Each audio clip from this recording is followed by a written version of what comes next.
Hello, and thank you for joining us. The deadline has passed for the Trump administration to provide updates in the case of Kilmar Abrego Garcia.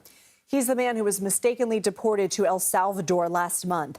Abrego Garcia is originally from El Salvador, but a judge in 2019 granted him legal status that should have prevented him from being sent back to his home country out of concern for his safety. The administration sent dozens of men to El Salvador, but it has acknowledged Abrego Garcia was deported due to an administrative error. Still, the White House claims he is an MS-13 gang member, something his family denies. The judge overseeing the case ordered the Justice Department to facilitate Abrego Garcia's return to the U.S. The Supreme Court upheld the ruling, but now the judge wants to know exactly what the administration has done to comply with that order, or if the government is complying at all. The deadline was 6 p.m. Eastern.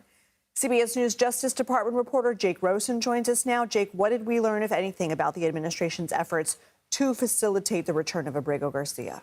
Well, we have not yet seen the Department of Justice filing today in response to a judge's order last night. Last night, Judge Zinnes said that despite Mr. Abrego Garcia's attorneys saying for weeks that they wanted more information about her, and this judge ordering 2 weeks ago almost now that there have to be questions answered, and these answers will be kept between Abrego Garcia's attorneys, the court, and the Department of Justice, that the answers that the Department of Justice has given are non-substantial, that they are broad claims, repeating court filings, repeating court declarations that we've seen, Lindsay. And in addition to all of that, what they've done is try to claim privilege in 3 different ways over some of this information, saying we don't need to respond to any of what you're asking for. However, they haven't actually even officially asked the court for any of that. So in a filing last night, we saw Zinnes kind of eviscerate the Department of Justice, saying that they're non-complying with her order and they're showing a willful disregard for her order in this case to provide some information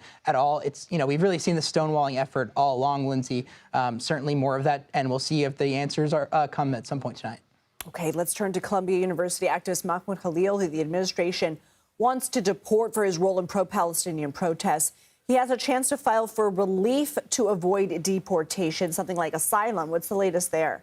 That's right. So because these are immigration proceeding filings, we are likely to not see them publicly, but it's very likely that there are some kinds of things like asylum that are sought by Mr. Khalil and his attorneys. This comes after an immigration judge found that on an initial hearing that he was likely to side with the Trump administration and Secretary of State Marco Rubio, who submitted evidence saying that Khalil spread anti-Semitism in the United States and he needed to be removed. Obviously, we have a civil case also pending in this matter, in which the judges has not yet decided on what they're going to do in terms of potentially ordering his release. But at least for now, Mr. Khalil's attorneys are basically banking on a judge either agreeing with some asylum claims or hearing further evidence about the other governmental charges in this. Is that one of them is which he potentially lied on his green card application, which is another reason why the Trump administration wants to deport him.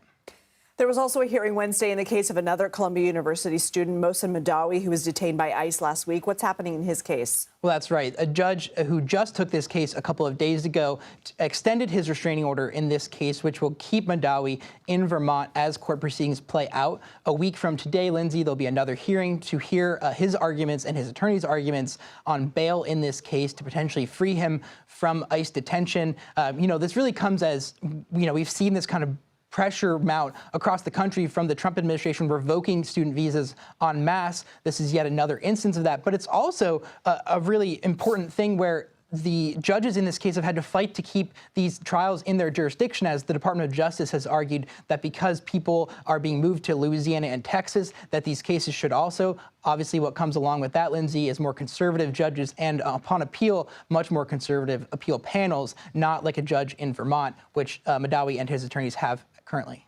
Jake Rosen, thank you.